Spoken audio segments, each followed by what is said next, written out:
Good evening po sa inyo lahat. Ako po si Christian Esguera and welcome po sa ating live Facts First episode ngayong gabi, Feb 20, 2025. Ngayong gabi po, pag-uusapan pa rin po natin itong issue ng impeachment ni Vice President Sara Duterte at yung iba't ibang mga issues na nakakabit po dito.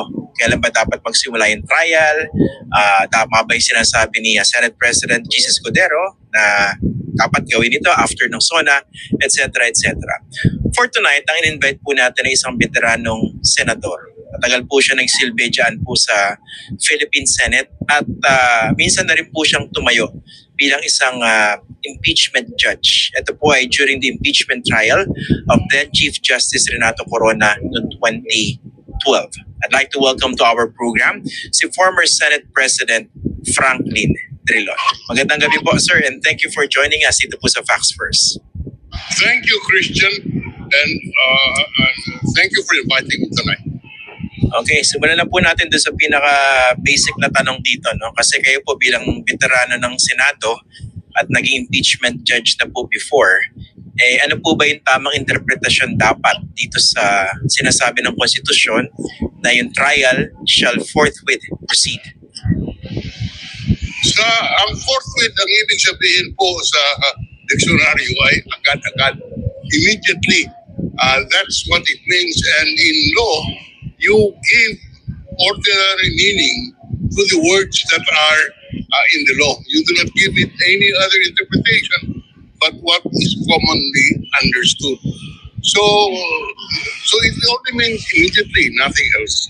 The problem at this point is that the Senate is not in session, and the impeachment articles of impeachment cannot be formally referred to the impeachment court without the Senate being in session.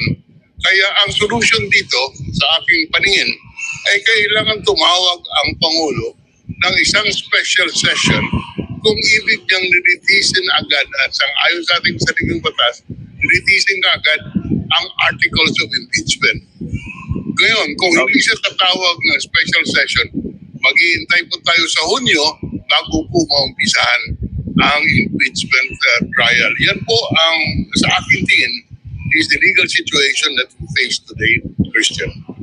Okay, dito po sa pagpapatawag ng special session, can the President initiate it, do it by himself, or dapat may request formally from the Senate? He has the absolute discretion. There are no conditions in the Constitution for the call of a special session. Certainly not clamor. There is nothing else, not a recommendation from the Senate, not a call from the Senate President. On his own, the President can call the special session, and no clamor is needed, nor any other request. The President's discretion is absolute in calling or not calling a special session. So basically, yung bola po nasa kamay ngayon ni President Bongbong Marcos if he wants the trial to begin early. Yes, that's correct, Christian. Okay, pero paano po yung parang political dimension naman nun? Dahil kalaban niya sa politika yung lilitisin sa trial, hindi ba mababahiran ng politika at magkakaroon ng undue influence yung presidente doon sa pace ng impeachment trial? Ang ating pinag-uusapan po kung ano pong nakalagay sa saligang batas. Ang nakalagay sa saligang batas, upon receipt of the articles of impeachment, tungkulin po ng Senado na agad tingin ang impeachment ang impeachment complaint. At ang kaya lang po hindi matutuloy, hindi nagagawa dahil sa walang session ng Senado. Opo. Yung po bang pagpapatawag ng special session by the President, hindi po siya limited sa legislative work? Pwede siyang gawin dito sa impeachment trial? Tama po yan. Pwede siyang tumawag ng special session para lang matugunan ang tungkulin ng Senado na madinggin ang impeachment complaint. Dahilan po, Christian, walang limit ang kapangyarihan ng Pangulo na tumawag ng special session. Sa katunayan, pwede siya pong tumawag ng special session para palitan yung pangalan ng EDSA. Para lalagyan niya, dapat Christian Esguera Avenue. Pwede po yung gawin. in a special session. How much more will they perform to allow Congress to perform its constitutional duty of trying the Vice President? Yun po ba, is that the only way for the Senate to convene? The President calling for a special session? Or on its That's own, correct. yung Senado, pwede bang gawin ng Senado sila mag-convene? That's correct. Only the President can call a special session. Nobody else. Hindi po pwede ang Senate President, hindi po pwede ang Speaker of the House, kahit po magkasabay pa sila, hindi po pwede kung ayaw ng Pangulong tumawag ng special session. Pero yung ruta po na, di ba, ito po impeachment trial, this is the sole responsibility of the Senate. Sabi nila, sui generis yan. Hindi ba pwedeng on their own yung mga senador mag-convene? Simulan na natin to without the President calling for a special session. Sa aking tingin, questionable. Dahilan po yung referral, isinampa ng Kamara de Representante ang articles of impeachment or impeachment complaint doon po sa Senado dahil wala pa namang impeachment court noong ni-refer din ng inakyat nila ang impeachment complaint. Kaya ang proseso dyan, Christian, pag tawag ng special session, the Senate President will call the session to order and then the Secretary of the Senate will call on the agenda at kung anong gagawin doon po mga referral.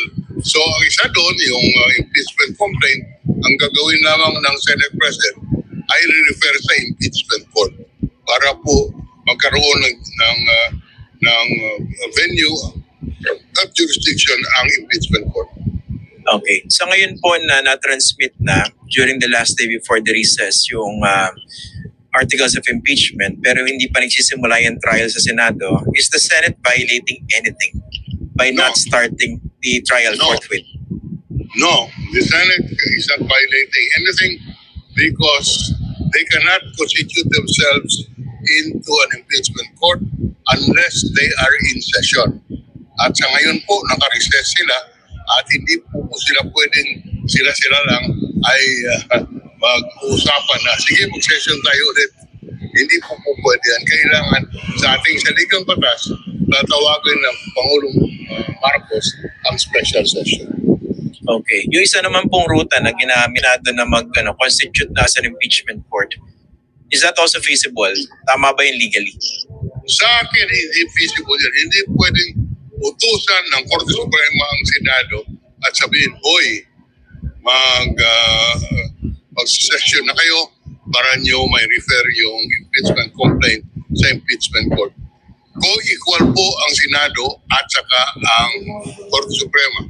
Co-equal branches of government. Kaya hindi po pwedeng utusan ng Korte Suprema ang Senado na mag-session at i-consider ang impeachment complaint. Okay, so hands off dapat ang Supreme Court po doon. Pero tungkol naman doon sa isang petition naman galing kay Vice President Sara Duterte na pinapahinto naman yung trial at dumulog din siya sa Supreme Court, meron ba talagang jurisdiction po yung Supreme Court doon sa bagay na iyon? Sa akin, wala. Walang jurisdiction ng Korte Suprema at sa ating saligang batas nakaligay ang Senado ang sole judge to decide and try an impeachment complaint. Hindi po ang Korte Suprema. Okay. So kasi marami pong actually ang nakikriticize na matindi so far dito ay si yung bola rin na nasa kamay ni President Bongbong. Siya dapat magpatawag. At pag ginawa po niya yun, wala po bang choice yung mga senador kundi mag-convene? Tama po yan. Wala pong kapangyarihan si Senate President Escudero na tumawag ng sesyon. Hindi po pwede yan. Ang Pangulo lamang ang pwedeng tumawag ng sesyon. No. Napakinggan ko po yung press conference ni Senator Cheese kahapon at isa sa mga binanggit niya po kahit may mga sumulat na sa kanya making known their position regarding the start of the impeachment trial. Sabi niya wala naman daw public clamor. Yung public clamor is not even material to this issue that we're talking about. That is correct. May clamor man o wala, may kapangyarihan ang Pangulong tumawag ng special session. May clamor man o wala, hindi po pwede na gawin ang special session na walang tawag ang Pangulo. Okay. Doon po sa binabanggit ng Constitution na shall forthwith proceed with the trial, pwede bang argument naman siguro ng mga senador, kaya ni Senator Cheese, hindi man nagsisimula pa yung actual trial, pero yung proseso sa Senado, nagsisimula na. Sabi nila, di ba, medyo nire-repaso na po nila yung impeachment rules, chinek na yung mga dating ginamit na rostrum, kung hindi pa inaanay. Sa akin po, yan, hindi yan forthwith. It does not satisfy the requirement of immediate trial because yung mga preparation, hindi naman kailangan niyang gawin ngayon. At kahit hindi nila gawin, ang tungkuling magkaroon ng immediate trial ay nakasaad sa ating sa legal batas.